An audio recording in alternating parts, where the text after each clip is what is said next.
ஈரோடு வடக்கு மாவட்ட திமுக சார்பில் கோபி பேருந்து நிலையத்தில் மத நல்லிணக்க உறுதிமொழி ஏற்பு நிகழ்ச்சி நடைபெற்றது.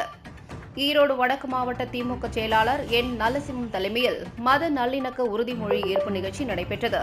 திமுக, காங்கிரஸ், கொங்கு நாடு மக்கள் தேசிய கட்சி, மனிதநேய மக்கள் கட்சி உள்ளிட்ட பல்வேறு அரசியல் கட்சி நிர்வாகிகள், அனைத்து மத தலைவர்கள் கலந்து கொண்டு உறுதிமொழி ஏற்றனர்.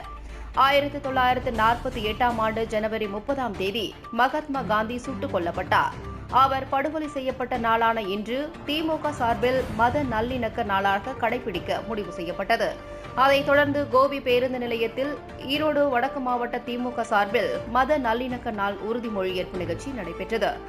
ஈரோடு வடக்கு மாவட்ட திமுக செயலாளர் என். நலசிவம் தலைமையில் மாநில திமுக நெசவாளர் அணி செயலாளர் சிந்து ரவிச்சந்திரன், நெசவாளர் அணி துணை செயலாளர் மணிமாறன், மாவட்ட அவைத்தலைவர் பெருமாள்சாமி, மாவட்ட பொருளாளர் கொங்கர்பாளையம் கே. சண்முகம், ஆந்தியூர் சட்டமன்ற உறுப்பினர் ஏ.ஜி. வெங்கடாச்சலம், மாவட்ட துணை செயலாளர் கீதா நடராஜன், கோபி நகர செயலாளர் என்.ஆர். நாகராஜ், தலைமை பொதுக்குழு உறுப்பினர் சிறுவலூர் வெள்ளியங்கிரி ஆகியோர் முன்னிலையில் நடைபெற்ற நிகழ்ச்சியில் திமுக, காங்கிரஸ், மனிதநேய மக்கள் கட்சி உள்ளிட்ட பல்வேறு அரசியல் கட்சி நிர்வாகிகளும், அனைத்து மத நிர்வாகிகளும் கலந்து கொண்டனர்.